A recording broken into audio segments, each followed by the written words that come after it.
Na Bula FM rake tale taki. Golnga elambasa Bula FM nambando ena serre. Ando tale tak na borong ena Bula FM nambando ena serre su. Kau buat tu geraki au rebot juga ni stima au ndau tale tak na borong ena Bula. Tolo bina Fiji Bula FM nambando esinga toka. Bula bina era roga Bula FM nambando atikoga. Bula FM nambando ena serre.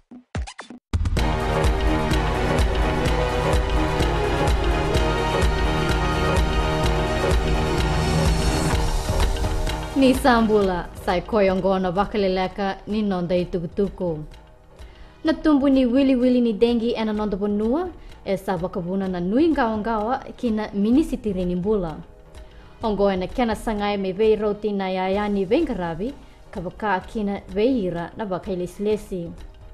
Vakaretaka na minista ni bula o Dr. Neil Sharma nyeruto sa vakayangataka endona i umay labu-lebu en huku ni tubutubongo. Erona sota na iliuliu ni matanitu o vorenge mbaini marama ke Julie Bishop ni mataka.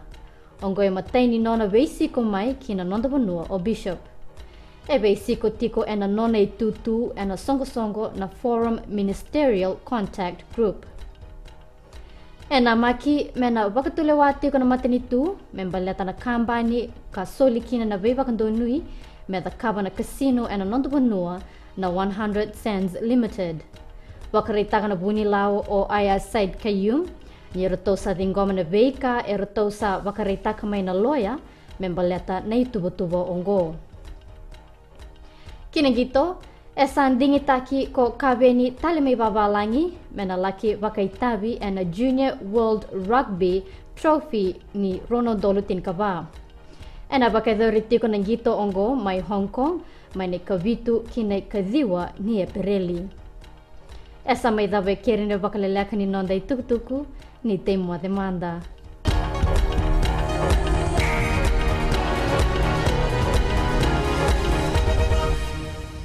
Gold FM is #1 here in Sigatoka. Gold FM is our favorite radio station here in Lautoka. Gold FM is #1 in Nen. I love listening to Gold FM in Ba. We love listening to Gold FM, only the classic hits here in Suva.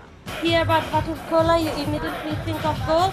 I'm Josephine Sabi and I love hearing Gold FM. Gold FM, only the classic hits.